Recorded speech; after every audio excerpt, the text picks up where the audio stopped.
여자가 그 나무를 본즉 먹음직도 하고 보암직도 하고 지혜롭게 할 만큼 탐스럽기도 한 나무인지라. 여자가 그 열매를 따먹고 자기와 함께 있는 남편에게도 주매 그도 먹은지라. 플래시를 띄워주시겠습니까? 제가 그 유년부에서 그 음성은 삭제를 해도 됩니다. 플래시입니다. 유년부에서 사용하는 플래시예요. 하나님께서 천지와 우주 만물을 지으시고 그리고 에덴 동산을 창설하셨어요. 그리고 거기에 아담과 하와를 이렇게 살게 하셨습니다. 저 때는 이제 옷도 안 입었던 거죠. 아무런 근심도 뭐 걱정도 없는 그런 세상이었어요. 너무 행복하게 살았던 거죠. 뭐 하나님과 자유롭게 소통이 되고 심지어 동물들과도 소통이 아주 자유로웠던 것을 볼 수 있어요. 자, 넘겨주시겠습니까? 이렇게 행복하게 사는 모습, 이거 아주 그 싫어하는 존재가 하나 있었죠. 마귀입니다. 넘겨줘 보실래요? 그 모습을 보고 마귀가 아주 싫어했어요. 어떻게 하면 저 상황을 깨뜨려 볼까? 근데 이제 마귀가 이렇게 하나님의 명령을 잘 알고 있었죠. 동산 중앙에 있는 선악과는 먹지 말라고 하는 것을. 그래서 그걸 먹으면은 어떻게 된다고요? 반드시 죽으리라. 그걸 알고 있었어요. 그래서 저걸 어떻게 해서든 간에 먹게 해야 되겠다. 이런 이제 마음이 든 거죠. 그래서 자, 넘겨보세요. 저렇게 이제 궁리를 하다가 그림을 상당히 잘 그린 것 같아요. 저렇게 아주 그 뱀이 언변이 뛰어났었나 봐요. 그래서 뱀이 이제 얘기를 하는 거죠. 저때 이제 전혀 그 성경에 보면은 이상한 걸로 나오지 않습니다. 그러니까 뱀이 하와에게 말을 건 것이 그 어떤 특별 상황으로 나타나지 않아요. 그러니까는 언제든지 대화가 가능한 그런 상태였다는 거죠. 그러니까 언어가 하나였다는 것이죠. 그래서 얘기를 하죠. 동산 모든 그 열매를 먹지 말라고 하더냐. 그러니까는 하와가 모든 걸 다 먹을 수 있는데 중앙에 있는 열매는 먹지 말라고 했다. 먹는 날에는 죽을까 하노라. 상당히 많이 그 변경된 그런 이제 얘기를 하게 돼요. 벌써 이제 이 마귀는 약점을 이미 캐치를 했어요. 저게 지식이 별로 없구나. 이제 벌써 알아낸 거죠. 그래서 다 넘겨보세요. 이제 거짓말을 합니다. 절대로 죽지 않는다. 절대로 죽지 않고 하나님과 같이 된다. 하나님의 속성을 닮아가게 된다. 많은 부분이 우리가 하나님과 닮아 있으리라고 생각이 돼요. 왜냐하면요, 하나님께서 창조하실 때에 우리의 형상을 따라 우리의 모양대로 우리가 사람을 만들고 이렇기 때문에 우리 인간의 모습이 하나님과 많이 닮아 있을 것입니다. 근데 이제 하나님과 인간과는 분명히 차이점이 있게 마련이죠. 피조물이니까. 근데 갖지 못한 게 있었던 것이죠. 사람에게 선악을 분별하는 능력, 그거는 없었던 것입니다. 그러니까는 하나님과 같이 먹는 날에는 이렇게 얘기를 한 거죠. 그러니까는 그 뒷 얘기는 이제 그 마귀의 얘기는요, 거짓말만 하면 누구든지 거짓말장인지 그냥 나타나죠. 우리가 인간 세상에서도 마찬가지죠. 거짓말을 자꾸 하는 사람은요, 그냥 보여요, 그냥. 근데 진짜 그 선수들이 하는 거는 잘 모르죠. 왜냐하면 다 섞여 있어요. 거짓말과 진실이 섞여 있습니다. 이 마귀가 하나님처럼 된다라고 하는 거, 선악을 분별하게 된다라고 하는 거, 이거는 진실입니까, 거짓말입니까? 진실입니다, 이거는. 근데 그 뒤에 있을 반드시 죽으리라고 하는 거, 그거는 뒤에 딱 숨겨놓은 것이죠. 넘겨보시겠습니다. 이렇게 해서 먹어보란 얘기죠. 안 죽는다. 먹어봐. 그래서 그 얘기를 듣고 하와가 이제 저걸 이제 쳐다봤어요. 자, 넘겨보세요. 안 죽는다고 하니까 다시 한번 넘겨보세요. 절대 안 죽는다.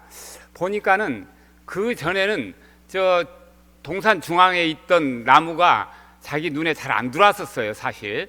예. 거기 동산 중앙에는 무슨 나무들이 있습니까? 생명나무와 선악과가 있어요. 근데 생명나무도 안 먹었고 선악과도 안 먹었어요. 별로 관심도 없었어요. 그런데 이제 마귀가 얘기를 하니까는 쳐다보니까는 대체 맛있게 생겼어요. 보암직하고 먹음직하고 지혜롭게 할 만큼 탐스럽기도 한 나무인지라 진짜 저거 먹으면은 진짜 후회가 없을 것 같아요. 근데 자 넘겨보세요. 저 과일을 이제 선악과를 따서 먹었어요. 한 입 먹었어요. 그 다음에 남편에게도 줬어요. 저 선악과가 맛이 있었을까요? 별로였을까요? 아마도 기가 막히게 맛있었을 거예요. 엄청나게 맛있었을 거예요. 아니 뭐 이런 맛이 다 있어? 여러분 무슨 과일을 먹을 때 그런 생각을 한번 합니까? 사과, 파인애플? 그건 밋밋해요. 그 정도는 아주 센 맛들이 있어요. 먹어보면은 좀 비싼 과일인데요.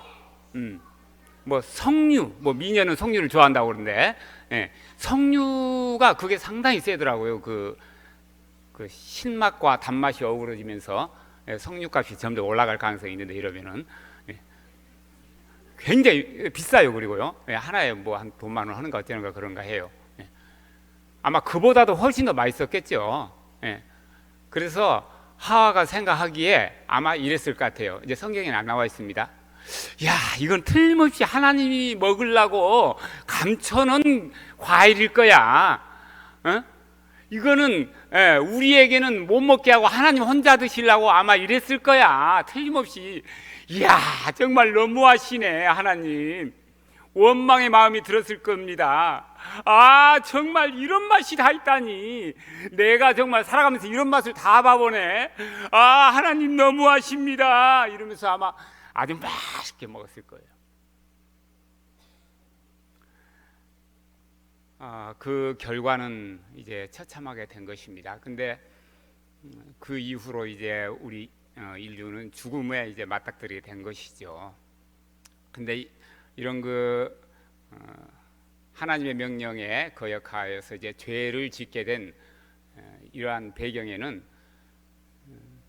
아마 한 50대 50의 가능성이 있었지 않느냐. 죄를 지을 수도 있고 안 지을 수도 있고, 이건 어떤 하나님의 그 설계에 어떤 그게 기반을 두고 있다는 그런 생각이 듭니다. 창조의 설계에. 그러니까 사람을 지을 때 하나님처럼 지었고, 그래서 하나님의 말씀에 순종할 수도 있고 안 할 수도 있고, 이거 50대 50이죠. 이렇게 되면요. 제가 자녀를 키우면서 어렸을 때 성경에도 이제 그런 말이 있어요. 때려도 죽지 아니하리라, 뭐 이런 얘기도 있고, 그래서 좀 독재를 좀 했었습니다. 근데 나중에 지금 와서 보면은 굉장히 후회가 됩니다. 좀 더 그 아이들에게 자유를 줄 걸. 그렇게 해서 좀 강제하지 않아도, 독재를 하지 않아도 얼마든지 멋있게 키울 수 있었을 텐데, 뭐 어디 휴가 때 뭐 놀러 가거나 이제 이래 가지고 조금만 삐뚤어지면 바로 그냥 제 손이 올라갔어요. 어디서 그 어른 말을, 아버지 말을 안 듣느냐고 이러면서. 근데 굉장히 후회가 돼요. 이렇게 하나님께서 사람을 창조하실 때에 그 자유의지를 주신 것이죠. 함께 동참하고 스스로 순종하는 그런 모습 속에서 하나님은 기쁨을 맛보고 싶었던 것입니다. 여러분이 무슨 뭐 담임 목사님이 해철이 들어서 무슨 뭐 더운 여름날 뭐 밖에서 뭐 떼약볕에서 차량 뭐 인도하고 뭐 이렇습니까? 아니잖아요. 하나님께서는 그렇게 그 스스로 하나님을 기쁘시게 하는 일에 동참하는 것을 원하셨기 때문에 이런 사고가 동반되지 않았는가, 이런 생각을 해봅니다. 그 굉장히 우리 인간을 그러니까는 하나님 다음으로 존귀한 자로 창조하셨다라고 하는 것이죠. 그걸 이제 잘못 사용해서 이제 문제가 된 것이죠. 그리고요, 이제 사고가 난 것은 이런 그 범죄의 사고가 난 것은 그 하나님의 은혜를 쉽게 까먹었기 때문에 그러지 않는가 이런 생각이 들어요. 그때에 정말로 처음에는 아주 감격했을 거 아닙니까? 이야, 하나님 정말 이렇게 좋은 환경 주셔서 감사합니다. 무슨 뭐 여기에 무슨 뭐 스트레스가 있고 뭐 근심이 있고 무슨 뭐 애국어를 배울 필요도 없고 뭐 얼마나 행복한 나날 보냈겠어요. 근데 시간이 지나면서 그게 이제 무뎌지는 것이죠. 하나님의 은혜에. 이거 늘 우리는 그 되새겨야 한다는 그런 생각이 들어요. 그래서 혼자는 좀 부족하기 때문에 자꾸 교회에 와서 말씀도 듣고 성도들끼리 서로 하나님의 은혜를 나누기도 하고 이렇게 해야 이게 마귀의 그 유혹으로부터 벗어날 수 있지 않느냐 이런 생각이 듭니다. 이스라엘 백성들이 애굽에서 430년 동안 노예 생활을 하다가 해방이 됐어요. 이제 하나님의 은혜로 뭐 10가지 재앙이 거기에 애굽에 내리고 그 다음에 또 홍해를 육지처럼 건너고 그 다음에 애굽 군인사들이 그 바다에 몰살되는 그런 모습을 보면서 마구 그냥 그야말로 기적의 연속 아닙니까? 놀란 거죠. 하나님이 우리를 이렇게 건져내시는구나. 야단 났었어요. 그냥 찬양 보면은 상당히 길게 찬양도 써져 있어요. 그런데 그게 그렇게 오래 가지 못했어요. 한 2개월쯤 지나니까 식량이 이제 다 떨어졌어요. 식량이 떨어지니까는 이제 여기저기서 원성이죠. 아니 우리를 무슨 뭐 이 광에서 다 죽게 만들려고 끌고 나왔느냐? 다른 지도가 세워서 돌아가야 되지 않느냐? 뭐 이런 아주 갖가지 이제 그 불만들이 막 솟아나는 것입니다. 그래서 하나님께서 이제 메추라기를 저녁에 주시고 그 다음 날부터 뭘 줬습니까? 만나를 주셨죠. 만나가 맛이 있었습니까? 없었습니까? 우리 유년부에서는 제가 하도 얘기를 해서 아주 목소리가 큽니다. 아주 맛있었어요. 성경에 보니까 꿀 섞은 과자 같았다. 만나가 그렇게 아주 맛있는 음식이었어요. 근데 계속 그렇게 이제 처음에는 정말 놀랬어요. 아니 뭐 농사 지을 것도 없고 뭐 어디서 뭐 다른 거 할 것도 없이 밖에 나가기만 하면은 아침마다 나가면은 이슬 내리시 그렇게 먹을 게 그냥 싹 내려가지고 그걸 먹으니까 얼마나 놀랬겠어요. 하나님이 이렇게 우리를 사랑하시고 우리를 인도하시는구나. 아주 감격에 젖어 있었겠죠. 근데 그 계속 그 먹다 보니까는요, 이게 이제 뭐 오늘이 어제 같고 뭐 내일도 뭐 오늘과 비슷하고 계속 이제 이렇게 하다 보니까는 이게 이제 무뎌졌는 것 같아요. 그래서 우리에게 고기 좀 달라. 이렇게 얘기를 하고 고기 좀 달라고. 이제 그 사이에 그 섞여 있는 이방 족속이 좀 있었어요. 거기서부터 이제 출발이 됐는데 같이 이스라엘 족속들도 함께 다 울었다고 돼 있어요. 고기 좀 달라고. 이건 뭐 날이면 똑같은 음식 그냥 그 뭐 먹는 게 뭐 조미료도 없이 먹는 게 그냥 물릴 수도 있죠. 물릴 수도 있어요. 근데 그러면 안 된다는 것을 지금 보여주고 있는 것입니다. 그래서 하나님께서 줬을까요? 안 줬을까요? 고기를 줬는데요. 너무너무 많이 줬어요. 하루길이 지금 얼마 정도 되는지 모르겠어요. 아마 한 하루에 얼마 정도 갈 수 있을까요? 저 같은 경우는 아마 한 40km 이상 가지 않을까 생각돼요. 하루에 40km는 하루길 안 되죠. 한 50km나 60km 가겠죠. 하루길에 두 기빗이 쌓였다고 그랬어요. 그러면은 일귀빗이 뭐 보통 한 40cm, 45cm 잡습니까? 그러면 한 90cm 정도 그냥 거의 허리에 다 차게 그렇게 한 40km가 한 허리에 차게 그냥 저기 이거 메추라기를 그냥 쏟아 부어 주셨어요. 그래서 얼마간 먹었다고 돼 있습니까? 한 달간 먹었어요. 한 달간. 근데 중요한 건요, 이때 탐욕을 부린 사람들, 막 함께 울고 야단친 사람들은 전부 다 죽었습니다. 하나님이 기뻐하지 않으셨어요. 하나님의 은혜를 까먹은 사람들을 하나님은 기뻐하지 않으십니다. 그러니까는 그냥 일상이 사실은 기적 아닙니까? 우리가 이거 까먹기 쉬워요. 조심해야 됩니다.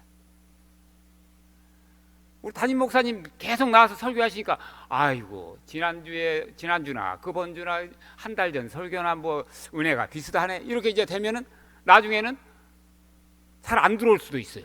그러면 된다고요, 안 된다고요? 안 된다는 겁니다. 그냥 감격해야 돼요. 감격해야 돼요. 아멘하는 사람은 복에 받을 줄로 믿습니다.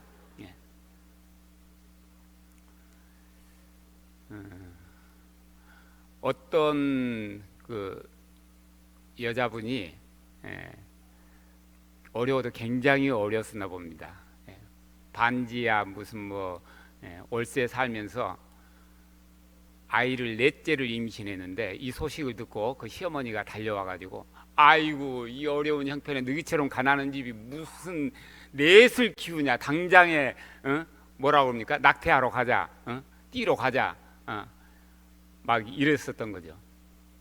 근데 이제 나중에 이제 출산할 때도 뭐 그 당시만 해도 요즘 이제 뭐 아주 애를 낳으면 막 돈을 주고 막 이제 이러는데 그 당시에는 벌을 줬어요.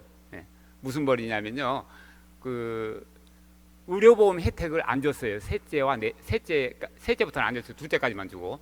그래서 뭐 병원비가 없잖아요. 산부인과 가서 낳을 수 있는 능력이 안 되잖아요. 그러니까 할 수 없이 뭐 집에서 난다고 끙끙대다가 도저히 안 돼가지고 이제 뭐 셋째, 넷째는 조산원 가서 난 거 아닙니까?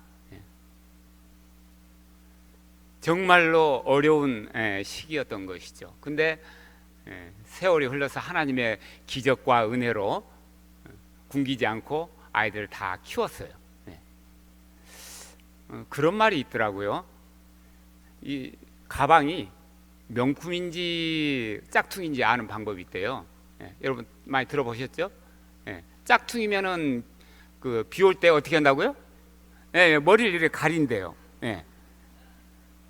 근데 이게 명품이면은 이렇게 하면 안 돼요. 이렇게 해야 돼요. 이렇게 숨겨야 돼요. 이거 맞으면 안 되니까. 근데 이런 가방도 들고 다닐 만큼 형편이 됐어요. 그런데도 이게 이제 좀 무뎌지다 보니까는 무슨 뭐 결혼 기념일은 그냥 넘어가냐는 둥, 무슨 뭐 다들 가는 여름 휴가도 안 가냐는 둥, 뭐 이제 이런 얘기 계속 하다 보면 잘못하면 이제 이혼 증서에 이제 도장을 찍어야 되는 날이 올 수도 있는데, 아무튼간에 이렇다는 것이죠. 하나님의 은혜를 우리가 까먹기가 쉬운 구조를 가지고 있는 것 같아요. 모든 사람이 다 그러게 되는 것 같아요. 보면요, 이거 아주 조심해야 된다는 것이죠. 일상이 은혜인 것을 늘 기억하는 저와 여러분 되시기 바랍니다. 하나님의 은혜라고 하는 것을 까먹으면은 그야말로 돌이킬 수 없는 나락으로 떨어질 수가 있어요. 요즘은 이제 한참 우리 교회에서 불렀던 찬양인데 너무 이 찬양이 좋더라고요. 내가 누려왔던 모든 것들이, 내가 지나왔던 모든 시간이, 내가 걸어왔던 모든 순간이 당연한 것 아니라 은혜였소.